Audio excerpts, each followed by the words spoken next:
พระครูสุจิตานุรักษ์พระครูกัลยาณประโมทพระสงฆ์ผู้รักผู้ใหญ่ ทุกรูปทุกองค์ปรึกษาก่อนถึงจะดำเนินการอย่างต่างๆจริงๆแล้วเปิ่นก็เป็นผอ.เหมือนกับว่าเป็นผู้ดูแลผู้จัดการเนาะแต่ส่วนการตัดสินใจก็อย่างก็ต่างๆนั้นท่านอาจารย์อาศัยสงฆ์อาศัยสังฆะอาศัยกัลยาณมิตรกัลยาณธรรมทั้งหมดในการทำงานในคลื่นสีขาวของเฮาในครอบครัวคลื่นสีขาวของเฮาส่งเสริมเรื่องกิจการงานบุญต่างๆการประพฤติวัดปฏิบัติธรรมที่ถูกต้องตามหลักธรรมหลักวินัยบ่ได้ส่งเสริมไปในเรื่องของการมัวเมาเอาโจกเอาลาภอย่างตั้งพูนบ่มีเนาะศรัทธาญาติโยมมีแต่ว่าจวนกันสร้างสมคุณงามความดีในลักษณะของจิตอาสาในลักษณะของการเสียสละทั้งนั้นอาตมาเองเนาะได้บวชในคราวครั้งนี้จริงๆแล้วบ่ได้บวชเพื่อเรื่องเป็นเรื่องของส่วนตัวนะบ่ได้หนีครอบครัวมาเพื่อจะมาอาศัยศาสนาอาศัยวัดวาในการอยู่บ่ได้อยู่เพื่อกินเพื่ออยู่บ่ใช่อาตมาบวชมาเนื่องจากว่ามีปัญหาที่โรงเรียนขนาดเล็กจึงได้บวชมาเพื่อจะหาปัจจัยหาสตางค์ช่วยโรงเรียนติปอยแม่ทั้งหลายได้รับทราบแล้วก็ได้เคยช่วยเหลือของกับอาตมาหลายครั้งหลายคราวแล้วเป็นจิตใจอันเดียวกันกับจิตใจของครูบาอาจารย์ซึ่งท่านทั้งหลายครูบาอาจารย์ทุกรูปทุกองค์ก็มีจิตใจที่ดีงามแบบนี้นะคือนักกว่าอาตมาโดยซ้ำไปเพราะงานที่ครูบาอาจารย์เพิ่นทำเนี่ยเป็นประโยชน์แก่มหาชนเป็นจำนวนมากอาตมาระดับหมู่บ้านครูบาอาจารย์ระดับประเทศแล้วเราทำกิจกรรมงานต่างๆเพื่อสังคมเพื่อส่วนรวมมาโดยตลอดเอาชีวิตเข้าเสี่ยงเข้าแลกมาหลายงานแล้วอาตมาภาพนี่ถ้าเป็นนักมวยก็มวยวัดมวยบ้านมวยบ้านนอกเนาะเข้ามาอยู่กับเปิ้นเข้ามาอยู่กับครูบาอาจารย์ซึ่งเป็นมวยค่ายใหญ่เหียนะค่ายขึ้นสีขาวเปิ้นจ้วนเข้ามาอยู่โดยก็ระมัดระวังกลัวจะทำความผิดพลาดสร้างความเสียหายให้กับครูบาอาจารย์ข่าวสารงานบุญบางครั้งกิจกรรมส่วนตัวบอกค่าประกาศให้เปิ้นได้รับทราบทั้งคลื่นสีขาวของเฮาเพราะคลื่นสีขาวของเฮามันกว้างทางงานส่วนตัวอาตมาจะบอกค่อยรบกวนครูบาอาจารย์แม้กระทั่งที่ทำครับโรงเรียนถ้าครูบาอาจารย์บ่อนุญาตให้ประชาสัมพันธ์ก็บ่ประชาสัมพันธ์แล้วงานนี้โดยความเป็นกัลยาณมิตรกัลยาณธรรมของท่านอาจารย์พระครูอภิวัฒนวิกรมกับท่านอาจารย์พระมหานพดลสุวรรณเมธีผอ.เจ้าคณะอำเภอวังเหนือผอ.วิทยาลัยสงฆ์นครลำปางเจ้าอาวาสวัดบรรพตสถิตอาตมามีโอกาสได้ปาครูบาอาจารย์2 รูป 2 องค์ได้ไปพบปะกันที่อำเภอวังเหนือเมื่อครั้งคราวที่ไปร่วมงานศพของคุณโยมประนตวัฒนาสวัสดิ์ประธานชมรมผู้พิการอำเภอวังเหนือที่เพิ่นได้เสียชีวิตแล้วก็จัดงานศพที่อำเภอวังเหนือก่อนนิมนต์ท่านอาจารย์เพิ่นไปร่วมงานโดยในฐานะที่คุณประนตน้องเจ้าขุนเนาะแม่ปณีวัฒนาสวัสดิ์ก็เป็นแฟนรายการครอบครัวคลื่นสีขาวของเฮาตัวยก็เลยได้นิมนต์ท่านอาจารย์ไปวันนั้นเปิ่นพบปะกันในงานศพก็ได้แนะนำเปิ่นให้รู้จักกันฉันภัตตาหารเพลด้วยกันได้สนทนาธรรมด้วยกันแล้วก็เป็นวันแรกที่ท่านอาจารย์พระครูอภิวัฒนวิกรมกรมอูเอิญเจิญจวนถวายเวลาให้กับท่านอาจารย์พระมหานพดลสุวรรณเมธีให้มาจัดรายการร่วมกันทุกวันพุธศรัทธาญาติโยมที่แรกก็จะเปิดเวลา20 ถึง 22 นาฬิกาแต่ช่วงนั้นท่านอาจารย์เปิดติดสอนวิปัสสนาไปทางฝั่งยุโรปทางพุทธเนาะก็เลยบัดได้ฮับในช่วงเวลานั้นแต่ฮับในช่วงเวลา18 ถึง 20 นาฬิกาก็เริ่มตั้งแต่บัดนั้นเป็นต้นมาท่านอาจารย์2 รูปนี้ก็ได้พบปะกันได้อู้จากันผ่านทางFacebook พ่องหรือว่าโทรอู้กันพ่องมีงานต่างๆพบปะกันพ่องก็ได้ถูกอัธยาศัยกันเพราะมีจิตใจเสียสละเหมือนกันเป็นผู้นำ เป็นผู้ที่มีวิสัยทัศน์ลักษณะเป็นผู้นำเหมือนกัน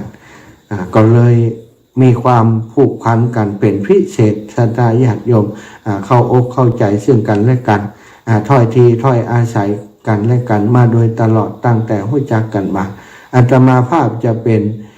จิ๊กซอว์ตัวเชื่อมให้กับครูบาอาจารย์ก็จะได้หันความมีน้ำจิตน้ำใจต่อกันจากครูบาอาจารย์ถึงสองรูปนี้โดยตลอดและเปิ่นมีความเก่งอกเก่งใจซึ่งกันและกันอาจารย์พระครูอภิวัฒนวิกรมจะฝากเรื่องราวถึงท่านอาจารย์พระมหานพดลก็เอาฝากมาที่อาตมานี้ บอกท่านอาจารย์มหาจิมเนอร์ท่านอาจารย์พระมหานพดลมีอย่างสื่อสารไปต่างวัดปากต่างเจริญหาท่านอาจารย์พระครูอภิวัตก็ฝากที่อาตมาเนี่ยนะก็เลยได้รู้ความเคลื่อนไหวของครูบาอาจารย์ถึงสองรูปว่าเปิ้นมีความรู้สึกอย่างไรต่อกันมีความนับถือกันประมาณไหนเนาะสถาในวันนี้ท่านอาจารย์พระครูก็ได้บอกว่าเอาจัดรายการจิมเนอร์วันพุธได้เรื่องของวัดบรรพตสถิต ประชาสัมพันธ์งานของท่านอาจารย์พระมหานพดลแต่มาพอรับทราบได้ก็ได้รับปฏิบัติเนาะก็ต้องขอบคุณท่านอาจารย์เป็นอย่างสูงที่มีความห่วงใยต่อการจัดงานในครั้งนี้ศรัทธาญาติโยมอีพ่ออีแม่ทั้งหลายการจัดงานในคราวครั้งนี้เนาะมัน เวลามันด่วนเวลามันรวดเร็วช่วงก่อนเขาจะประชาสัมพันธ์มันก็มีงานหลายอย่างเนาะมันงานบางครั้งบางทีถ้าเราประชาสัมพันธ์เป็นปีๆมันทำบัดได้สถานเดี๋ยวมันมีงานตั้งแต่สิ้นปีเนาะที่วัดปากต่างเจริญก็ได้ประกาศเฉพาะงานไปก้อนมาอันประกาศหลายงานมันงงมันตกลงงานใดกันแน่นี่บัดเดียวส่วนใหญ่ท่านอาจารย์ก็จะอนุญาตในการประกาศเป็นงานไปอาจจะบางงานอาจจะมีเวลา 4-5 วันก็มีสถานแต่ของท่านอาจารย์พระมหานพดลสุวรรณเมธีซึ่งจะมีงานในวันที่27-28ได้รับโอกาสให้ประกาศประชาสัมพันธ์มายาวพอสมควรนะยาวพอสมควรประมาณเกือบ1 เดือนนะสถานเกือบ1 เดือนที่ว่าเกือบ1 เดือนเพราะว่าช่วงส่งท้ายปีเก่าต้อนรับปีใหม่ก็บ่ค่อยได้ประกาศต่อใดมีงานอย่างอื่นที่อาตมาได้ถึงนั้นนะมีหลายการหลายงานแต่ที่ลำปางเนาะที่106.50นี่อาตมาภาพและท่านอาจารย์พระมหานพดลสุวรรณเมธีตลอดถึงครูบาอาจารย์รูปอื่นๆก็แจ้งศรัทธาญาติโยมได้รับทราบมาโดยตลอดเหมือนกันว่าจะมีงานวันที่27-28แต่ก็บ่ได้เน้นตอนใดช่วงนี้เน้นแล้วนะศรัทธา ก่อนวันเน้นก็บ่ตันละนะในการจัดงานในครั้งนี้เรียกว่าพิธีฉลองตาตั้งเจ้าคณะอำเภอวังเหนืออันนี้1อย่างแล้วนะศรัทธาแล้วก็ฉลองที่ได้รับว่าความไว้วางใจจากพระมหาเถระฝ่ายการศึกษาฮือได้เป็นผู้อำนวยการวิทยาลัยสงฆ์นครลำปางอันนี้ก็เป็นตำแหน่งที่แต่งตั้งมาเหมือนกันสองอย่างแล้วก็อย่างที่3ก็คือฉลองเสนาสนะศาลาปฏิบัติธรรม1 หลังแล้วก็ห้องน้ำ10 ห้อง1 หลังศรัทธาญาติโยมงานจะมีในวันที่27เดือนมกรานี้วันเสาร์ที่27และวันอาทิตย์ที่28เดือนมกรา2 วันด้วยกันสถานะวัดบรรพตสถิตตำบลพิจัยอำเภอเมืองจังหวัดลำปางในงานนี้นั้นศรัทธาญาติโยมท่านอาจารย์ก็ได้นิมนต์ครูบาอาจารย์ในเครือข่ายคลื่นสีขาวของเฮาทุกรูปทุกองค์มาร่วมงานกันเนาะได้ส่งหนังสือไปแล้วหลายรูปหลายองค์บางรูปบางองค์ได้ส่งไปทางไลน์ทางช่องทางสื่อสารทางอิเล็กทรอนิกส์หรือว่าทางเฟซบุ๊กทางไลน์ต่างๆเนาะ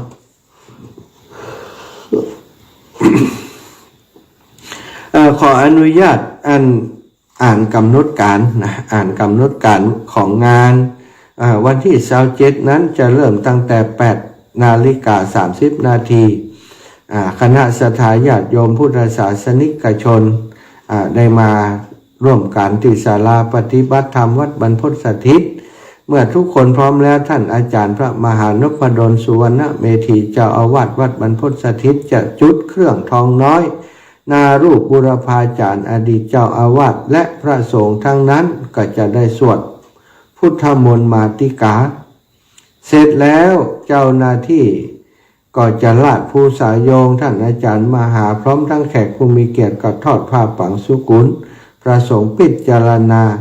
เป็นเซตพิธีบุญทักษิณาก็คือเจ้ามืดนะเจ้า8 โมงถึง8 โมงครึ่งนี้จะทำทักษิณานุปทานให้บุรพาจารย์ก่อนตลอดถึงคนที่มีพระคุณมีบุญคุณต่อวัดต่อวาได้ถวายที่แห่งนี้เป็นที่สร้างวัดสร้างวาสถาน9:30 น.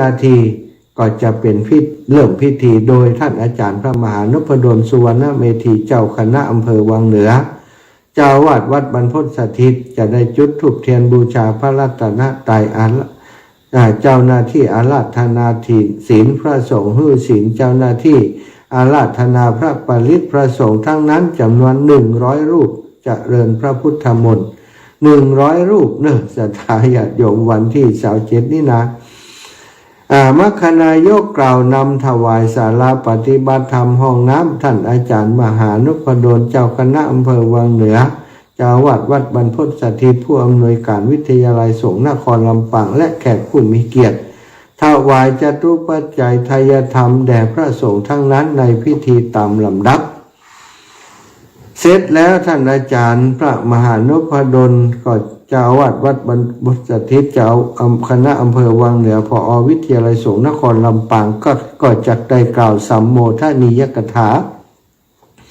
เรียบร้อยสงฆ์ก็อนุโมทนากรวดน้ำศิษยานุศิษย์ศรัทธาญาติโยมเข้าถวายสักการะมุทิตาจิตก็เป็นอันเสร็จพิธีฟังสอต่อ 11 นาฬิกาถวายภัตตาหารเพลแด่พระภิกษุสามเณรแขกผู้มีเกียรติร่วมรับประทานอาหารเสร็จจากการกินข้าวกินปลาศรัทธาญาติโยมก็จะฟังซอการห่ำงานศรัทธาจะมีซอของท่านอาจารย์เสน่ห์การลงมาอยู่2 คู่ด้วยกันศรัทธาแต่ละวันนะมา2 คู่ตลอดถึงมีจังซ้อหน่อยด้วยมาแจมก็เป็นงานลื่นเริงแบบพื้นเมืองของเราเนี่ยบ่ได้มีดนตรีบ่ได้มีลำวงอย่างวัดวาอารามที่เปิ้นใหญ่โตหรือว่าจัดงานปล่อยหลวงแบบนั้นของเฮานี้บ่สามารถจะจัดแบบนั้นได้เพราะเป็นสำนักปฏิบัติธรรมก็จะเน้นความเรียบง่ายปฏิบัติแบบเรียบง่ายความบันเทิงก็จะมีซอแบบพื้นเมืองล้านนาของเฮาเนาะวันนี้นี่เวทีจังซอจะมาแล้ว จะไปตั้งเวทีจังซอแล้วเนอะจะทายาทโยม แล้ววันที่28วันนี้วันงานจริงก็คือ28นี้ศรัทธาพุทธศาสนิกชนญาติโยมจะมาพร้อมกันตั้งแต่ 9:30 น.ประธานณศาลาปฏิบัติธรรมวัดบรรพตสถิตประธานในพิธีซึ่งตอนนี้ได้รับแจ้งว่าท่านผู้ว่าราชการจังหวัดลำปางจะมาเนาะตำแหน่งใหญ่กว่านั้นก็คงบอกมาแล้ว ตำแหน่งใหญ่ในจังหวัดก็คือท่านผู้ว่าแล้วเนาะแต่ท่านแล้วก็จะมีการจุดธูปเทียนแล้วอาราธนาศีลประธานสงฆ์หื้อศีลเสร็จแล้วท่านอาจารย์พระมหานพดลสุวรรณเมธีเจ้าคณะอำเภอวังเหนือผู้อำนวยการวิทยาลัยสงฆ์นครลำปางถวายธูปเทียนแผ่สักการะแด่พระมหาเถระผู้เป็นประธานในพิธีประธานพิธีฝ่ายคฤหัสถ์ในนามศิษยานุศิษย์ถวายธูปเทียนแผ่สักการะแด่ท่านอาจารย์มหานพดลพระเถระผู้เป็นประธานในพิธีประธานพิธีฝ่ายคฤหัสถ์อ่านตราตั้งเจ้าคณะอำเภอวังเหนือและคำสั่งมหาวิทยาลัยสงฆ์เรื่องแต่งตั้งผู้อำนวยการวิทยาลัยสงฆ์นครลำปางพระสงฆ์ทรงสมณศักดิ์ทั้งนั้นเจริญชัยมงคลคาถาเจ้าหน้าที่อาราธนาพระปริตรพระสงฆ์ทรงสมณศักดิ์ทั้งนั้น65 รูปเจริญพระพุทธมนต์อาจารย์ท่านพระมหานพดลสุวรรณเมธีและเจ้าอาวาสวัดบรรพตสถิตเจ้าคณะอำเภอวังเหนือผู้อำนวยการวิทยาลัยสงฆ์นครลำปางและแขกผู้มีเกียรติถวายจตุปัจจัยทายธรรมแด่พระสงฆ์ตามลำดับพระเทพเวที เจ้าคณะภาคพกกล่าวสัมโมทนียกถาพระสงฆ์ทั้งนั้นอนุโมทนากรวดน้ำรับพรศิษยานุศิษย์อุบาสกอุบาสิกาญาติธรรมทั้งหลายถวายสักการะมุทิตาจิตจากนั้นก็เสร็จพิธีก่อน11 โมง11 โมงสักน้อยก็เป็นยังเนาะเสร็จพิธีแล้วถวายภัตตาหารเพลแด่พระภิกษุสามเณรแขกผู้มีเกียรติร่วมรับประทานอาหารจบแล้วก็จะฟังซอต่อซอจะมี2 วันมีคนโทรถามว่าท่านอาจารย์ซอแล้วงานแล้วมีซออยู่กรรมมีวันค่ำสถาน วันไหลวันเลิกเพราะว่าช่วงตอนเจ้ามันแบบได้ซอน่ะช่วงตอนเจ้านี่ก็เป็นพิธียาวเนาะสถานก็เอาเป็นว่าช่วงหลักพอเสร็จพิธีเปิดกินข้าวกินปลาจังซอก็เอาไปเลยซอยาวไปเลยเป็นเรื่องเป็นราวยาวไปเลยเนาะอันนี้ก็คือเรื่องราวที่จะเกิดขึ้นในวัดบรรพตสถิตนี้เป็นประวัติศาสตร์เป็นประวัติการในงานปล่อยหลวง4 อย่างด้วยกันฉลองตำแหน่งเจ้าคณะอำเภอวังเหนือฉลองตาตั้งผู้อำนวยการวิทยาลัยสงฆ์นครลำปางตำแหน่งใหญ่ๆตึงนั้นสถานแล้วก็ถวายศาลาการประเรียนและห้องน้ำไว้ในพุทธศาสนาต้องขอขอบคุณศรัทธาทุกท่านทุกคนที่ร่วมบุญมาอาตมาจะประกาศมันก็จะยาวไปเนอะศรัทธาญาติโยมพี่น้องตังเจียงใหม่ตะวาเอาน้อยก็แล้วกันตะวานี้โยมป่ออุดมโยมป่ออุดมโยมแม่ขจรสารพีพร้อมกับลูกๆของเปิ้ลครอบครัวของโยมป่อโยมแม่ได้ถวายปัจจัยมา 4,000 บาทเพื่อจะร่วมงานบุญของวัดบรรพตสถิตเป็นเจ้าภาพ4 รายการที่จะเป็นสังถวายครูบาอาจารย์เนาะเจ้าภาพตู้เล็ก 1,000 บาทเจ้าภาพกระเป๋าเดินทางมหาเถระ 1,000 บาทเจ้าภาพย่าง1 ใบ 350แล้วก็เป็นเจ้าภาพโต๊ะจีน1,400 บาทนะเป็น 3,750เหลือแฮม250 บาทเอาคืนเป็นเจ้าภาพก๋วยเตี๋ยวต่อแฮม4,000 บาทส่งมาตะวันแล้วหลายท่านก็โอนมาอาตมาตะวันแล้วแม่บัวลอยสายเขียวก็ดีแม่พิษสมัยเขื่อนคำแสนก็โอนมาเนาะพร้อมกับญาติธรรมของเปิ้นหลายท่านหลายคนเปิ้นได้โอนปัจจัยมาผ่านอาตมาก็มีผ่านที่บัญชีของวัดก็มีที่ผ่านว่าตั้งอาตมาเพราะว่าเปิ้นจำเลขที่บัญชีได้อาตมาก็ได้บันทึกชื่อเปิ้นลงในสมุดเป็นที่เรียบร้อยแล้วก็จะได้เช็คออกมาให้ท่านอาจารย์ได้รับทราบใครเป็นเจ้าภาพต่อใดก็จะเคลียร์ปัจจัยให้กับท่านอาจารย์ตามที่ศรัทธาญาติโยมได้เจตนามุ่งมั่นมาร่วมบุญในกันครั้งนี้ตัวเนาะศรัทธาญาติโยมเดี๋ยวชั่วโมงตั้งหน้านะก็จะประกาศชื่อเสียงเรียงนามเพื่อศรัทธาญาติโยมได้รับทราบเนอะแต่ว่าชั่วโมงนี้อาจจะเปิดสายรับสายจากศรัทธาญาติโยมที่ฟังอยู่ก่อนช่วงเวลานี้ฟังอยู่หลายสถานีขอบคุณทุกสถานีที่รับสัญญาณส่งถึงบ้านถึงจองศรัทธาญาติโยมได้อูเอิญเจิญจวนไปก็ขอน้อมเรียนเชิญกราบถวายความเคารพครูบาอาจารย์กราบนิมนต์จะมีซองแบบมีซองก็แล้วแต่มาถวายมุทิตาจิตกันแล้วก็มาร่วมงานกันเน้อครูบาอาจารย์กราบถวายความเคารพแต่ครูบาอาจารย์ท่านอาจารย์พระมหานพดลสุวรรณเมธียินดีต้อนรับกราบนิมนต์ทุกรูปทุกองค์ในครอบครัวของเฮาและที่ฟังรายการอยู่ในขณะนี้เรียนเชิญศรัทธาญาติโยมสาธุชนทั้งหลายได้มาร่วมงานได้มากินมาทานด้วยกันปล่อยหลวงใหญ่ที่ลำปางสักครั้งหนึ่งขอให้ได้มีโอกาสเดินทางมาแล้วท่านจะประทับใจแน่นอน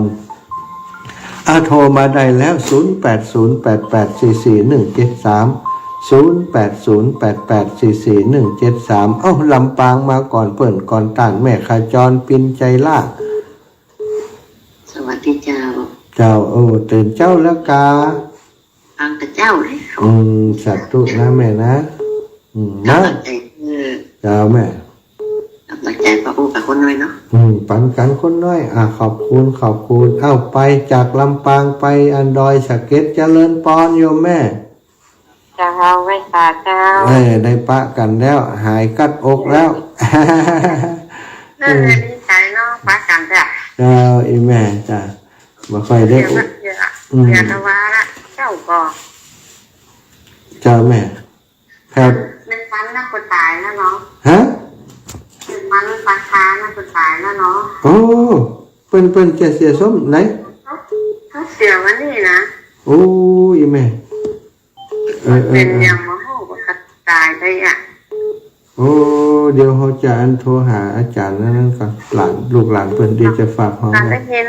นหมาอ้ายมันบอกแม่เนาะแม่ที่ไปเคยมันมันหวานจะได้ไปบ้านซุกแต่หม้อเนี่ยส้มไหนอ้ายพี่เนาะ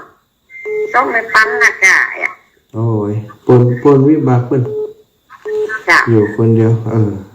จะอยู่คนเดียวจ้ะ เดี๋ยวจะโทรหาอาจารย์พี่พัฒน์หรือจะหอมเพิ่นไหม แล้วกันน่ะแม่ว่ายังมาได้ยินมาปั้นโทยเนาะยังเดี๋ยวมันโทยเนาะ เจ้าว่าคนตายว่ะ เพิ่นทำสบายเนาะ เนี่ยยาที่แม่คือนั่นนะอันหนึ่งเป็นยาดมหนึ่งเป็นยาไม่ใส่แม่กัดแม่อย่างนะ อ๋อเจ้าสาธุนะแม่เด้อ เจ้าไว้สาเจ้า เจริญพรแม่สุกแก้วก็อันนี้ไผแม่สุกแก้วสายรุดไปกะเจริญพร เจ้าแม่ฟังอยู่เนอแม่ฟังตั้งแต่เจ้าแม่ฟังลงยองติดถามบ่นะเจ้า โอ้ดีแล้วตะกี้ตุลุงเนาะเจ้าแม่ เจ้าแม่ฟังตลอดชัดเจนดีเนอ สาธุบุญรักษาแม่เนอ เจ้าไอ้สาธุเจ้า เจริญพรผู้นั้นประเสริฐนาน้อย ไว้สาครับลูกที่ตามฟังเลยครับ สาธุอีกก็สบายดีเนาะอากาศเย็นนะแกใกล้วันนั้น เย็นหนาวก็ยุกพระจันทร์ครับ นะแต่ว่าไปดอยสะเก็ดปัสสาวะปอก็จะมวยอ่ะ หนาววันครับแต่คืนนี้กับสิ่งจะตาเข้ากันวนนี่ฟ้าที่นั่นหนาวเปิดงานเข้ากรรมก็บอก ครับวันสิ่งจะตาเข้าวันสิ่งจะตาวันครับบอกสาธุ มีหลวงครับมีหลวงพ่อเทพลูกจักกรุงเทพไว้ให้ไหมครูว่าอาจารย์ตรงบุญมาเนาะครับกำลังใจให้ลูกเด้ออยู่ดีมีสุขนะครับสวัสดีนะครับพอคนหนาวนี่ครับพอก็เหมือนกันนะเสียงจะเป็นวัดแล้วนะโคลมใสแกพ่อแกแม่แกลูกแกหลานพ่อแบบต่อไปนะลูกนะสาธุบุญรักษาจากเมืองน่านไปเราเชียงใหม่เห็นแล้วลำพูนกันนี่ สาวลำพูนเอาเจริญพรเจ้าข้าพเจ้านะเจ้ามาแล้วเจ้ามาแล้วเสียงธรรมแสงอรุณเมื่อยามเจ้านี่นะเจ้าโอ้ยได้ฟังแนมฟังธรรมจุตนจุองค์รักก็เป็นสุขตื่นก็เป็นสุขเด้อเจ้าสาธุโอ้วันจ่าเด้อท่านพระมหา98เตี้ยสุนทรพรสิเตี้ยมันหงหลับปูนเด้อ98ขึ้น98.75ว่าโดยจ่องซักเจนดีเด้อเจ้าเด้อสาธุเจ้าไว้สาธุอนุโมทนาบุญโดยกุฏิกุฏางเด้อเจ้าเด้อสาธุแม่เจ้าสาธุจ้าเจริญพรแม่สังยมชัยนามโป่งเทวีนมัสการเจ้าท่านอาจารย์หนาวขนาดนี้ทางนี้เวียงปะเปายังหมอกลงขึ้นเลยเนาะนะเจ้าบอกดีแต่หนาเวียงปะเปามันนี่มาตี 5เลยนะแม่ฟังทานมาตี 5แล้วนะขอบคุณหลายๆเนาะตุลุงยองจบกับเขาเนาะเจ้าสองคนปีน้องสุขภาพเนื้อหนาวอย่างอี้นะอีแม่ขอคือบุญตาเนื้อจ้าสาธุบัดได้หนาวดีก็เปิดน่ะเดี๋ยวก็กวาดทำงานน่ะเรามาขึ้นน้ำมากจะหนาวขั้นสัก10 นาทีกับกำนันก็ฮ้อนลุบๆได้ฟังคำสอนของพระพุทธเจ้านี่มันดีทั้งเราใจดีเนาะลุงเนาะจ้าแม่จ้าเราใจดีสาธุอาทานเน้ออยู่กับแม่เขาไปเมินคือกับเพื่อนสีขาวไปเมินเนี่ยเจ้าเน้อสาธุเจริญพรแม่เรือนแสนต่อ อ้จ้าบัดหาเจ้าไม่ฟังอยู่เลย เจ้าอีแม่ โอ้ไม่ฟังกับเจ้าแต่ต้นนั่นแหละ สาธุสาธุบนรักษาแม่เนอะ เจ้าแม่นุโมทนาบุญตัวเนอะ สาธุแม่เจริญพร เจ้าเป็นกำลังใจแต่ เจ้าแม่ เจ้ากลับไปสาเจ้า เจริญพรแม่เจริญพรแม่ไหลต่างถิ่นบ้านนาบัว สาเจ้าเจ้าเจ้า เจ้าลูกแต่เจ้าแล้วกันได้จะมาช่วยงานนี่ซึ่งมหันหน้าอีแม่นี่วันได้เลี้ยงแล้ว วันให้ลูกเจ้าน้อยอาจารย์จะมาก็หัวน้อยเจ้าคุณทีนี่นะ อ๋ออันแปลงบ้านกัน แล้วเขาจะคูดหูมันนี่ ดูโหเฟอร์นิเจอร์พอแล้วหมดอ่ะบ้านแปลงน้ำเตี้ยจะยืมใจก่อนอ่ะคุดฉี่คุดแฉ่ในนี้ทำใจก่อนนะ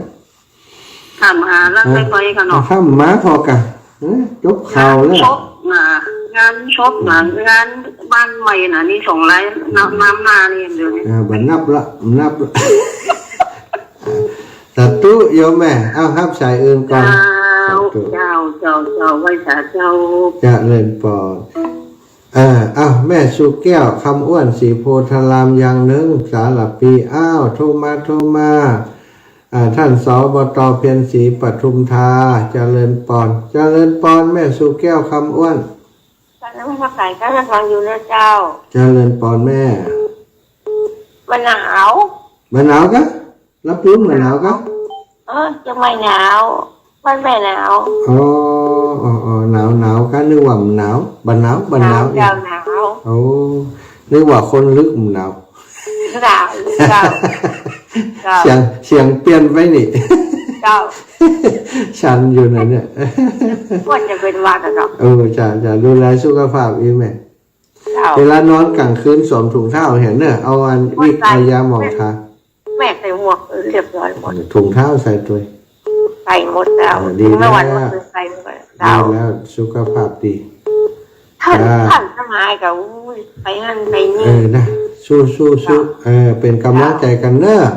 เจ้า สาธุเจ้าแม่เจริญพรอีป่อบุญตันทำมานี่มหักกันเนอะมาลำปางมหักกันนาเที่ยวนี้นะ ฟังอยู่นั่นเนอะ บอกอีป่อไปเจดีย์สามยอดต้องนะ นั่นเนอะ ขอบคุณป่อนักหนา ไปสา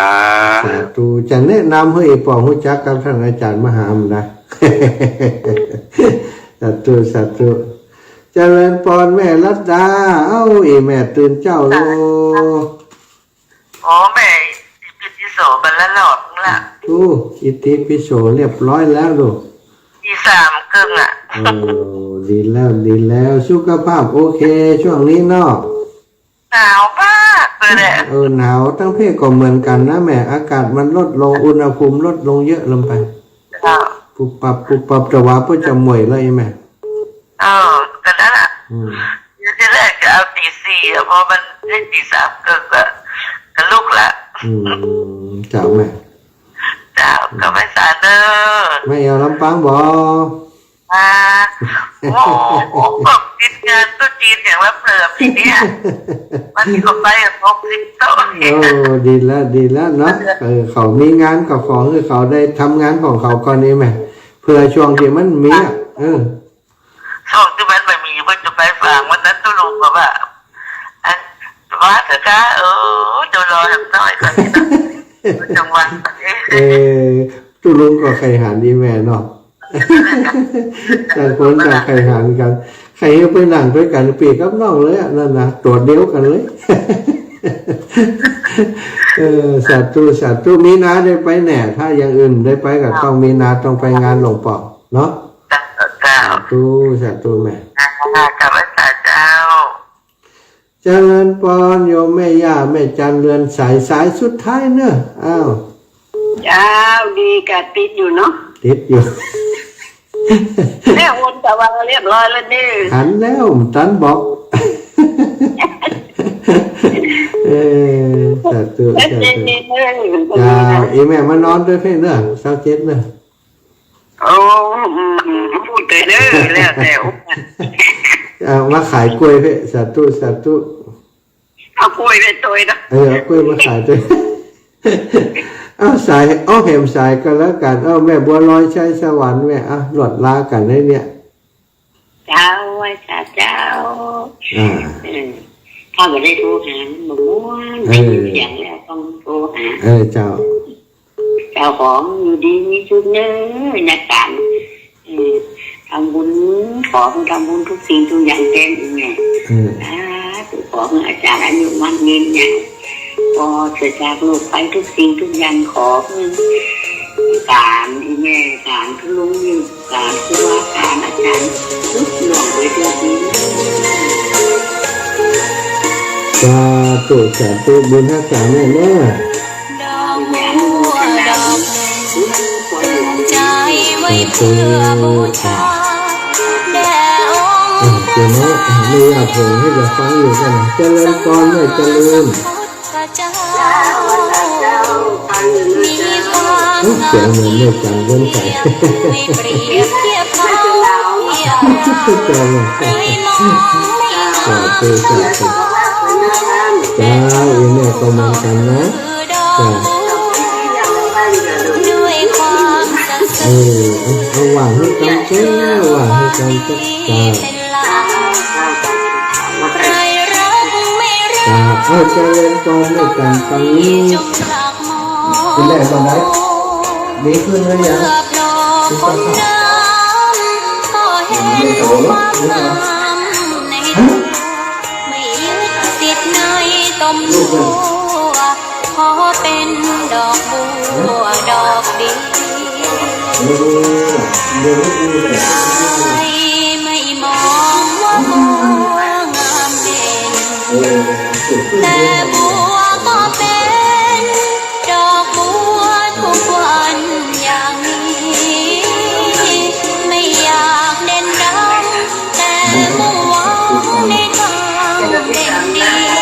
เกิดมาเพื่อสร้างบารมีถวายชีพนี้บูชาขอบคุณนะดอกบัวดอกน้อยเฝ้าคอยคนที่ใจบุญมา